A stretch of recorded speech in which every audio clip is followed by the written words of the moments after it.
السلام عليكم. مش ده برضه اتوبيس المغربلين يا شباب؟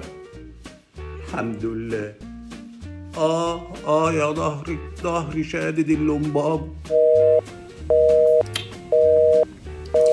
ناقصاكوا شو العواجيز ده بقى؟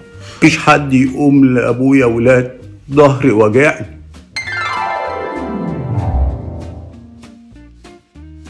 انت يا حبيبي يا ابو وش سمح يا اللي ماسك السبح. استغفر الله العظيم، استغفر الله العظيم، استغفر الله العظيم.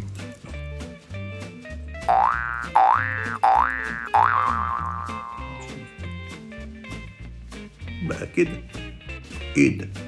هما كلكم من بنها كده؟ يعني ايه؟ مفيش حد فيكم عنده شهامه يقوم للراجل العجوز؟ خليك هنا يا حاج، ما تدخلش جوه. الله يبارك لك، تسلم يا حبيبي. انا 7 محطات وهقعدك مكاني. 7 محطات ايه؟ ده يبقى اخر الخط. حبيبي يا حاج. حبيبك ايه؟ امال لو بتكرهني كنت عملت ايه؟ ابو الكباتن كابتن العسل ده الخشونه بتاعت ركبي شد عليا.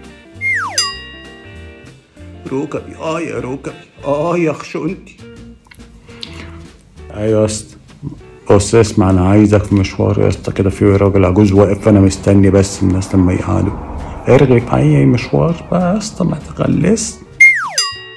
وانا قدكم كنت بقوم لاي حد عجوز. الدنيا سلف ودين، مفيش حد يقوم لبابا. انا زي ابوكم. تصدقوا انتوا فعلا شباب يعني تعبان. انتوا مفيش ولا واحد عنده يعني اخلاق. ما انتوا لو مثقفين كان يبقى عندكم اخلاق، لكن انتوا عشان قله الثقافه والتعليم بقيتوا بالمنظر ده. راجل عجوز قد ابوكوا كده مش نقوم له؟